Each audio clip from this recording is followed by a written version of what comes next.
Hello everyone, welcome to another segment of intellectual brainstorming and academic excellence. As you all know, this channel is for intellectual activities. It's based on the intellectual brainstorming. Is a segment that is meant for our students to be able to perform excellently in their academics and want to use this medium to encourage you to subscribe to our channel also, which is David Wiz, and also to leave your comment on how to sabi better. Apart from this, you can click on the notification button so that whenever we come up with videos on the internet, you'll be one of the first person to get these videos. And also, don't forget to like our channel. Today we're going to look at something different, something unique, something something extraordinary, something beautiful today. And that topic we're looking at is what we call political parties. Political parties. We're looking at political parties and party system today. We're going to define political party. We're going to define party system. We're going to talk about the characteristics of political parties. We're going to look at types of political parties. We're going to look at types of party system, the advantages and disadvantages. We're going to look at one party system, zero party system, two party system, and multi-party system. In fact, we're going to look at a lot of things in this topic today.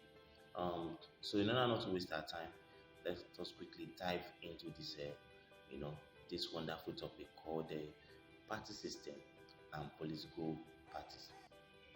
Now, when you're talking about a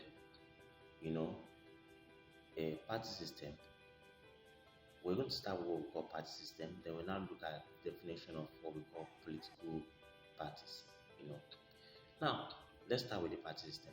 When you talk about a party system, you are talking about a form of a governmental political arrangement where political parties are allowed to exist with the aim of forming a government. So when you talk about a party system, you're talking about a governmental political arrangement where political parties are allowed to exist with the purpose or aim of forming a government. That is the definition of a party system. Now, under a party system, the constitution specifies the modus operandi or operations of this party system.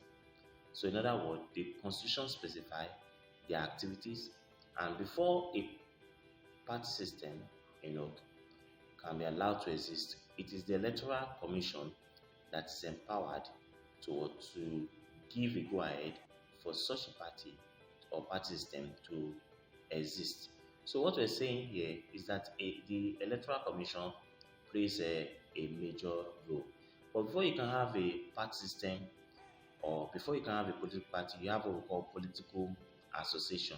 So political association will metamorphose into a political party or party system. So the constitution specifies the number of political parties that a country can have, whether a one-party system, a two-party system, or a multi-party system.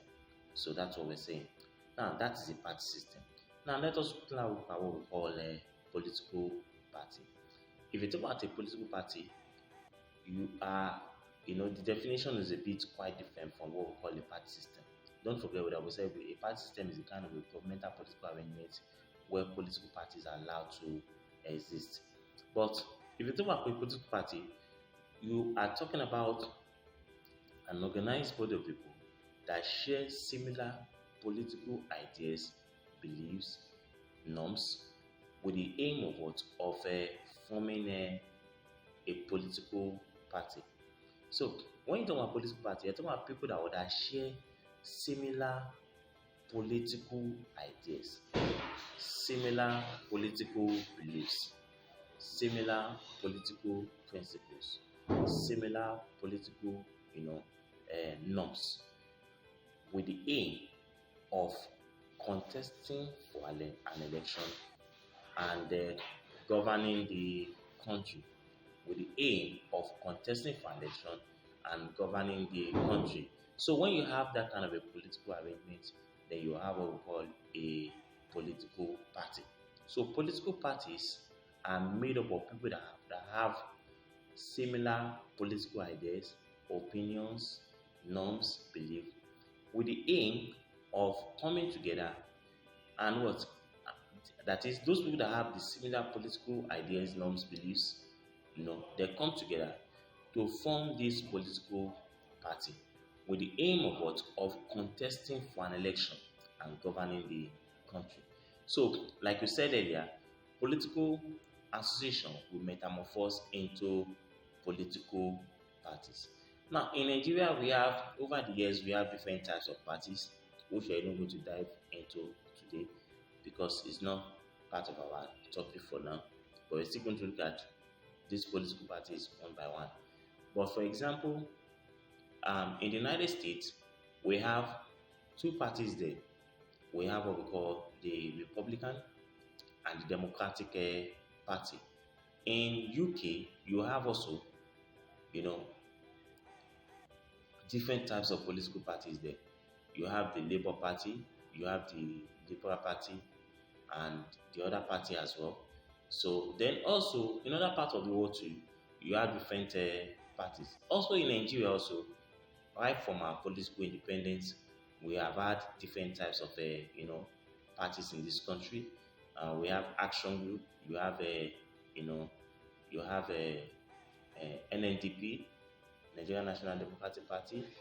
You have a lot of host of these political parties, and most of these parties today, though most of them are not in existence now because of what? Because of most of these parties. Anytime there is a change of government, the constitution is usually suspended, and with the suspension of the constitution, that means that other political parties may not be allowed to exist in the country any longer.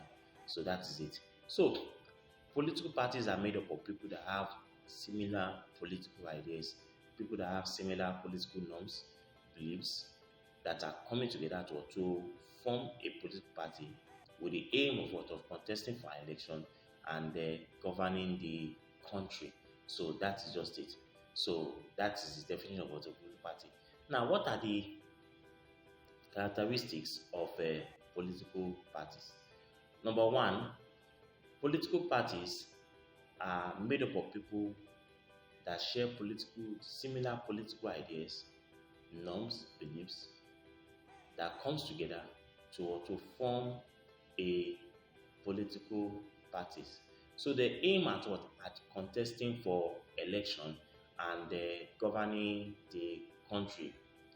So another one is that political party have cohesive leadership.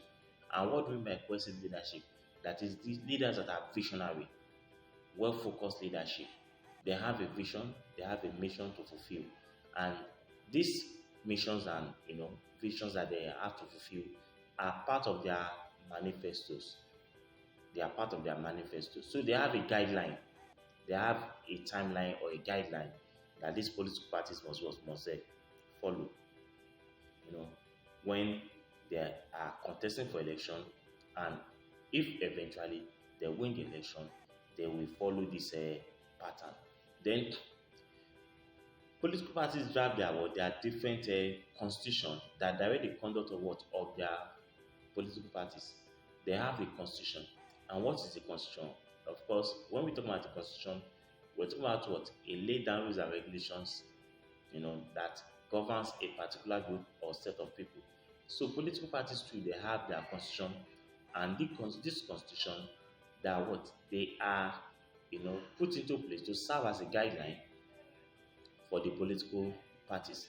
Then another one is that political parties are established to reach everybody in the society. They are established to reach everybody in the society.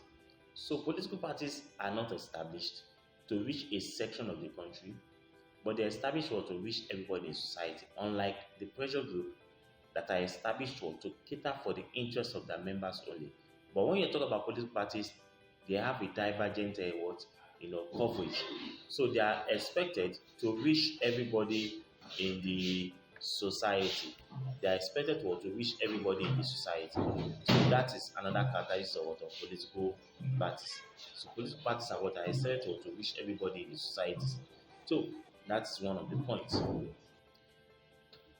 Now another thing is that political parties use they use persuasive means rather than the coercive means. So what are we saying by this? What we're saying here is that political parties use what they persuade members of the public to vote for them during the period of election, and they do not use what we call force.